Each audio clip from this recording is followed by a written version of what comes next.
Ladies and gentlemen, boys and girls, welcome back to the channel and the podcast. Today we are going to break down the Monday Night Football showdown slate between the Philadelphia Eagles and the New York Giants. It is a game that actually matters, right? The Philadelphia Eagles, if they win this, they go into a statistical tie with the Dallas Cowboys. They still have to play each other, and probably that game would end up deciding the division if I had to guess or bet on it. So this game does indeed matter. It's in Philadelphia, but I was going to say 76ers, but with the Eagles as a 6-point favorite. Welcome to the channel and the podcast. If you are indeed new here, my name is Sal Vetri, and I do indeed cover daily fantasy sports in the NFL, NBA, WNBA, and the MLB streets. We got NBA content going out every day. Urge you to check that out if you are somebody who plays in those streets but is not yet dabbled in my NBA content. But again, we do have right here the NFL stuff linked up down below are my social medias. You can check me out on Instagram at SalVetriDFS and on Twitter. At the exact same thing, at SalVetriDFS on Twitter and SalVetri on Instagram.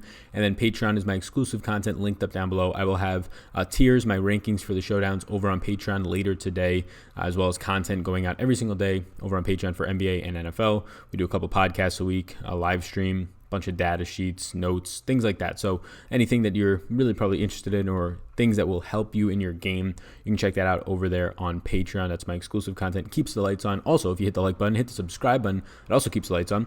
If you let me know down below right now, who is your favorite play below $5,000 on this slate? Just let me know in the comments. You have to be a subscriber to enter this, but you'll be entered into a raffle. All of your comments on all these videos throughout the week. And on Friday, I will announce another winner for $25. The other gentleman, I think it was Marcus, I can't remember the name, I'm sorry if I'm getting that wrong, was PayPal'd $25 the other day. So somebody who won the contest, you can get in that as well. Who's your favorite play below $5,000? If you're listening on the audio version, you can also hop over to the YouTube channel. You can tag me on Twitter and let me know. Also, you can leave a 5-star rate and review. That counts as 3 entries. The 5-star rate and review, let me know your Twitter handle or a PayPal when you enter the contest down below in the comments or over on the audio version. That's it. That's all the plugs. Hit the subscribe button before you get into it. It does really help me out. So on this sheet for the showdown slate, I have 22 players listed. Out of those 22 players, I have 13 that I have interest in. We're still working through some injuries. Lots of injuries on the slate already that we already see kind of have a lean or an automatic out. Players already ruled out. We'll go through those right now quickly. So for the Giants, on the defensive side, Jabril Peppers is going to be shut down for the rest of the season. A safety there, also a special teams player for them, returner. But then for the offense, the thing that matters most for them right now is you see no Evan Ingram or Rhett Ellison once again. So you're going to have Caden Smith acting as the primary tight end, primary pass catching tight end, and Scott Simonson will act as the secondary backup tight end for the Giants. That's about it. It seems like Golden Tate will be returning in this one from his concussion. He should move back into the slot, moving Sterling Shepard to the outside, as well as Darius Slayton, the rookie, to the outside, which will bump down Cody Lattimore and Scott in that wide receiver rotation to number 4 and 5. Lattimore 4, Scott 5. On the Eagles side of the ball, it does not seem like Jordan Howard is going to suit up. Not officially ruled out yet, but doubtful. And Nelson Aguilar is a true game time decision for this one. So those are the main injury news there. Matt Collins was released by the Eagles, a wide receiver who was just playing pitiful for them, really not catching or getting any separation, had no catches for 5 straight weeks. So yeah, you're going to have to cut a guy like that, not contributing at all. Those are the main injuries outside of the obvious one that was ruled out a week ago pretty much in Daniel Jones not going to be suiting up. And you get Eli Manning starting for this one, dusting him off for this game here, divisional game, NFC East battle. So let's get into it. My yeses, I have 4, and then overall I have 13 players listed, which gives you a remaining 9 players as guys I have interest in, but maybe not as much of a priority. And they're still ranked higher, and you can get my rankings on Patreon if you're interested. But Zach Ertz at 9,400. These are not my rankings here. How they come in yeses, that does not mean Ertz is my favorite play. If you're new here, it's just the way that my Google Sheets filters. Probably by salary, I believe that's what it's looking like, at least for right here. So Zach Ertz at 9,400. Look, over the last month of the season, this guy is running 40.25 routes per week. So they ended up giving Miles Sanders 17 carries last week, but for the most part, they've been very timid to let the guy get more than 15 carries. And even in the game last week where they give him 17 carries, Ertz still throws 40 plus times. So Ertz is running 40.25 routes per week over the last month of the season. Over that time, he's averaging 8.3 receptions per game, 78 yards per game, and he has 2 touchdowns in those 4 games. In this matchup, he'll have a positive 20% matchup against Bethea. So Antoine Bethea, he'll have a positive 20% matchup, higher than average. Just a really good spot for Zach Ertz here. And another spot where Jordan Howard is not likely to suit up. They've only given Jay Ajayi 18 total snaps and 8 total touches in the 2 weeks that he's been playing, 3 total weeks on the team now. Only was active to get touches for 2 of those weeks. It does not seem like a spot that they're going to continue to pound the rock here. Maybe if they get ahead big, but if they are, Ertz is probably having a nice game. Miles Sanders at 8,600, also a yes for me. He's played 86% of the snaps over the last 3 weeks. He's the only guy really getting snaps. Jay Ajayi, like I said, has only gotten 18 snaps over the last 3 weeks since becoming an Eagle. They finally fed him last week. 5 receptions on 5 targets, ends up getting a touchdown there. He might have had another touchdown if he wasn't overthrown by Carson Wentz in that game. And then you also had 17 carries on the ground, which was a career high for him, I believe. 105 total yards in the touchdown. He's the only running back to run a route the last 3 weeks since Jordan Howard has gotten hurt for the Eagles, which is good. And he's running 38 routes per week over that time, 114 total. Lots of upside there against this really bad Giants defense, ranked 25th overall. Third is the Eagles at 5,800. I was skeptical to make them a yes. I ended up making them a yes. I was going to put them as a maybe, but you get the 18th ranked pass protection unit here in this offensive line for the Giants. But now you're down 2 tight ends, right? Evan Ingram and Rhett Ellison. Not the greatest blocking tight ends, but you're still down 2 tight ends, which is going to help with your offensive line there at times. And now you have the Philly 3rd ranked pass rush here. So a top 3 pass rush coming in against the line that virtually is like bottom third of the league, right there at 18th without your top 2 tight ends. And also you have to keep in mind that you have an old and old Eli Manning coming in who's not mobile, right? So that makes it even worse. It's not Daniel Jones who can maybe evade some rushes and fumble, but for the most part just kind of keep plays alive, evade the rush. Eli Manning's not going to be able to do that. More of a sitting duck in there. So I ended up putting them as a yes. It's just a really good spot with Eli being back there. Even Daniel Jones would have been a nice spot because the guy fumbles a lot, fumble prone as a rookie, but since you have just no mobility for Eli, it's going to be a good spot. Dallas Goedert at 4,800. Like this guy too. Look, we talked about Ertz seeing a ton of routes over the last month. So is Goedert. They're running a ton of 2 tight end sets. It's really been hurting when he's healthy. Nelson Aguilar. They're just not running 3 wide receiver sets anymore because they have 2 really good tight ends in Dallas Goedert and Ertz. They did this last year, the most out of any team in the league. They're doing it once again. 4,800 over the last month of the season. He's averaging 31.8 routes run per week. And during that span of the past month, the last 4 games, 5 receptions for 43.3 yards per game. He's getting a lot of red zone usage. He had 1 touchdown in that span, but if you go back through the last 6 games, he's had 3 touchdowns. Same red zone usage as Ertz over the last month, and he's playing around 80% of the snaps as of late. He got banged up in the last game. He only played around 60% of the snaps, but before that, the previous 3 was averaging 80% of the snaps. So at 4,800, you're paying a little bit more than a kicker for him, right? $800 more than Jake Elliott, the Eagles kicker, $1,000 more than Rosas, but you have way more upside there. I mean, what his averages over the past month are about 10 fantasy points, which a kicker is going to have on a really good day, but then you have the clear upside that Goddard can go for his 16-point plus games like we've seen a couple of times this season. So those are my 4 yeses. Had a couple of players that I put very close to yeses. They'll be the next people that I talk about here. Saquon Barkley at 10,600.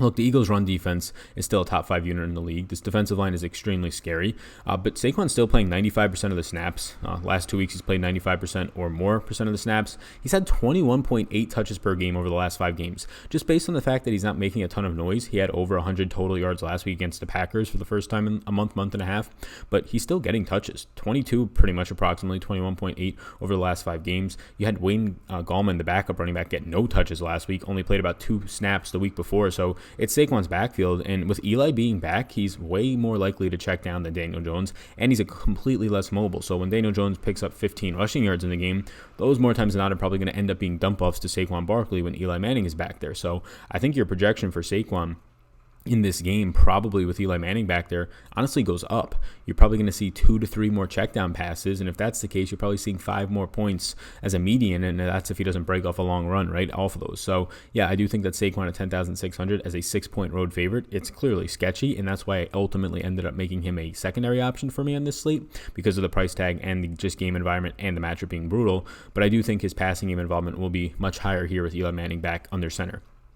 Caden Smith, Giants tight end, going to be the primary guy here. Had a nice game last week against the Packers, who struggle against all tight ends. 5 receptions, 70 yards given up. He had a touchdown the week before that. So he's been a really good fill-in here, working ahead of Scott Simonson. He's ran 69 routes to Simonson's 13 over the last 2 games with no Rhett Ellison or Evan Ingram. He's had 11 receptions for 87 yards and a touchdown on 13 targets during that span. So I mean, it's really good usage in that span, right? He had 5 catches last week, 6 catches the week before.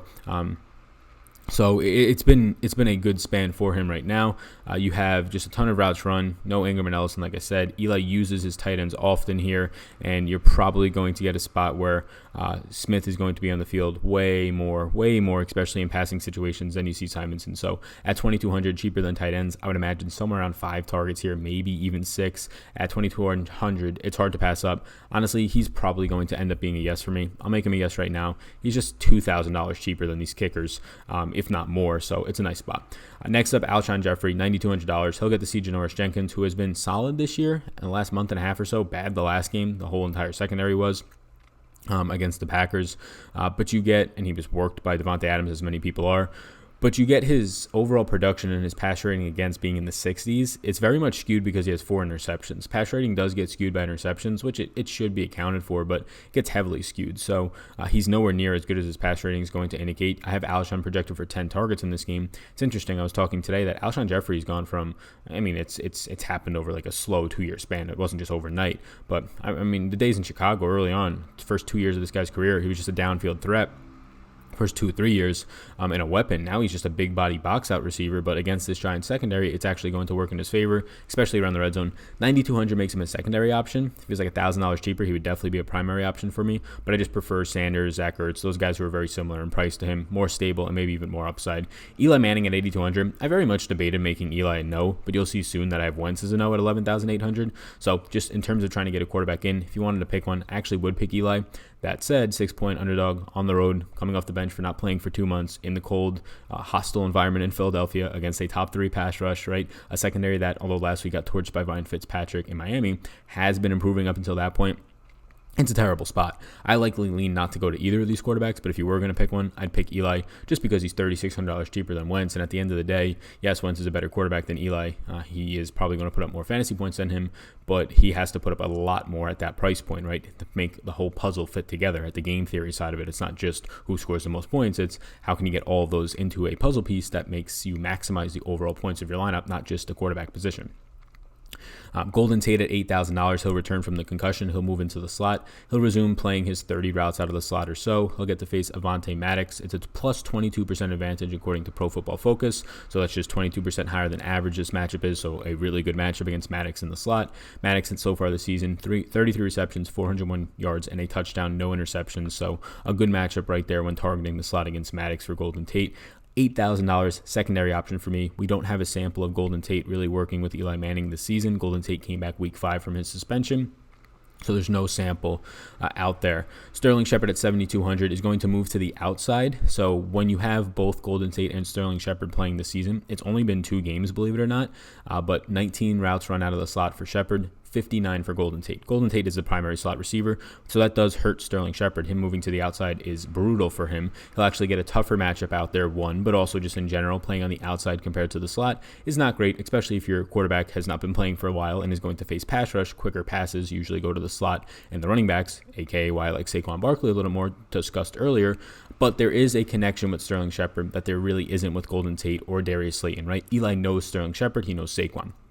In terms of playing with them, he has not really played with Golden Tate because of the suspension, or this rookie Darius Slayton because he was kind of buried on the depth chart for the first month and a half of the season while Eli was on the bench. He really didn't start breaking free. So it's a spot where you're kind of betting on some of that experience at 7,200.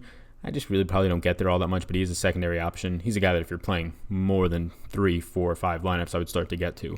Both the kickers are in play, of course, as they always are. They're right there in the same price point. They have the same field goal prop, so it's not a spot that I really have a stance on either of them. I'll just say don't play both of them because you're limiting your upside on this type of a slate. Greg Ward I have on here as an interest, but this can get tossed out the window depending on what happens with Alshon Jeff or Nelson Aguilar. Aguilar's a game-time decision. If he doesn't play, you'll have Greg Ward likely being the wide receiver 2, running out of the slot. The issue there is that they just run so many 2 tight end sets that he probably only runs 15 to 20 routes. But that said, he's only $200. So, if you're getting 15 to 20 routes out of a guy who's $200 against Grant Haley in the slot, who is bottom 3 slot cornerback in the league, according to Pro Football Focus for the Giants, it's a nice spot. So I actually would have interest in Greg Ward, who is running right now as a number, who would be the slot wide receiver behind Nelson Aguilar. And now some of my no's. So those were 13 players that I like. The rest of these are just no's. Carson Wentz at 11,800. It's just a pricing play. He's just too expensive to fit the puzzle piece together, even against a bottom 5 pass rush and secondary. Look, Wentz can go for 24 here and still might not be needed, right? He could be needed if nobody else scores points, but if Saquon goes for 20, then that 10,600 is probably going to be needed. And then if any of those 9,000 players between Ertz, Miles Sanders, Alshon, the 8K, 7K guys, right? If any of those 3 guys go off, any combination of them, you probably don't need Wentz unless Wentz goes for 30 plus, and I'll just assume that he doesn't here. So yeah, I'm happy fading that. Once again, if you've been watching my videos, I've faded so far every single time, every $11,000 plus wide receiver when I play a showdown slate, and so far we are 5 for 5. One of those, Patrick Mahomes, got injured, so we got a little bit lucky there. Darius Slayton at 6,800. Look, it's a price point that's steeper now, but he doesn't have a rapport or a connection with Eli Manning. Now, he can just be talented, right? That's the thing. You can just get open and the quarterback throws you the ball, although Eli's been much worse, at least what we've seen from him this year. And I think 2 months now, coming off the bench going into Philadelphia, is not the greatest spot to return against this pass rush. And at the end of the day, I just don't think there's a connection there for this price point. If Darius Slayton was 4,800, yeah, I'd take shots on it. But you're paying top dollars if Daniel Jones is the guy back there throwing to Slayton. Slayton will have the toughest matchup on the field against Jalen Mills. Not a spot I want to get to at that price point. Nelson Aguilar, a game time decision. Doesn't seem like he's going to suit up, but if he does suit up, he's probably just going to fall victim to too many 2 tight end sets. He would just take on the role that I just discussed for Greg Ward, who would fill in for Aguilar if he missed, and he'd see 15 to 20 routes out of the slot based on how much they use 2 tight end sets, maybe 22 to 23, but at that price point, it's just not enough for me to really want to get there on short passes. It is a great matchup against Grant Haley, but at 5,400, I think I'll just go elsewhere. Giants defense, no interest, 29th in pass rush, 30th in coverage, 25th overall defense, and 6-point road dogs. Not a spot that I want to get to at all.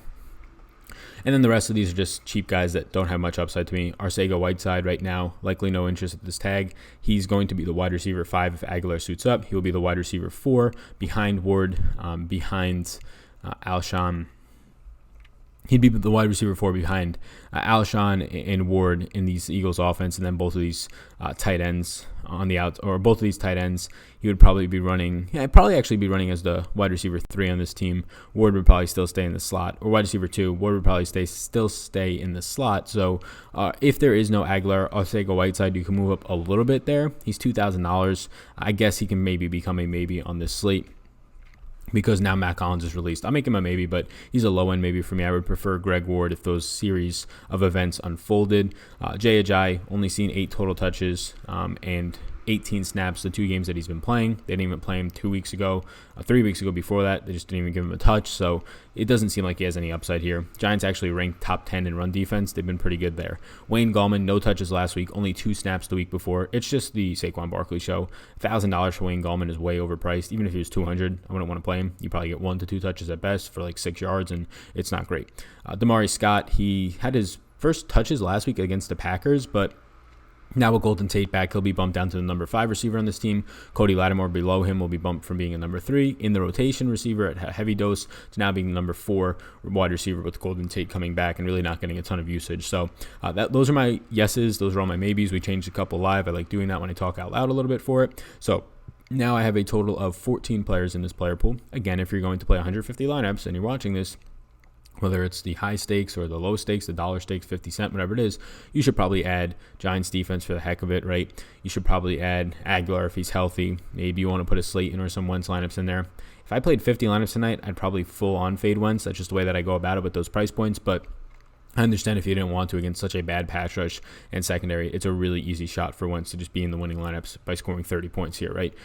Easy if he obviously gets there, but it's one of the easiest matchups, if not the easiest combination of weak secondary, weak pass rush that you'll find in the league. So that's where I'm at right now. Hopefully you enjoyed this video. If you did, please do hit that like button. Let's see if we can get to 200 likes in this video, and let me know down below who's your favorite play below the $5,000 range. Comment that down below. You have to be a subscriber to enter into this contest. $25 PayPal will be awarded on the Final Thoughts Week 15 video at the end of the week. All the videos that you comment on during this week, if you hit a 5-star rate and review and also comment on that to let me know, you will also be entered in 3 extra raffles. So only like 3 people do that a week. I want to start getting more fan involvement, some more viewer involvement. So whether it's reading those reviews on there, give me some ideas. We'll ask the community. Give me some ideas if you're still watching to this point. What do you think are some ways that I can get involvement from the fans in these videos, right? Saying something that somebody wrote, a review is one way to do it, but is there something better that you can think about? Something that's fun that we can do, reoccurring, maybe fresh idea.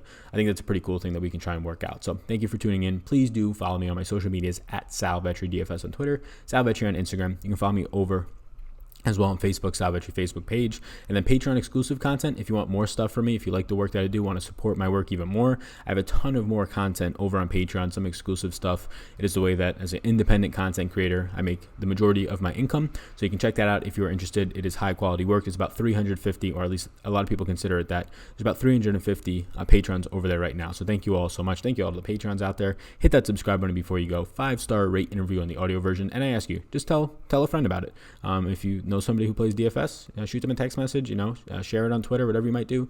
Just share the word about the channel if you think this content is valuable. So thank you so much. I do appreciate it. You all rock. Have a great rest of your day. Peace out.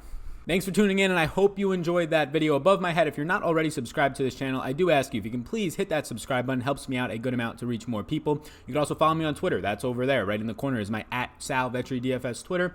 And then above, you'll find my Patreon link. You can click on that if you want more exclusive content for me, or a video is going to pop up. So why don't you check that one out as well? I think it's going to be beneficial for you. Thank you so much again for tuning in, and I hope you have a fantastic rest of your day.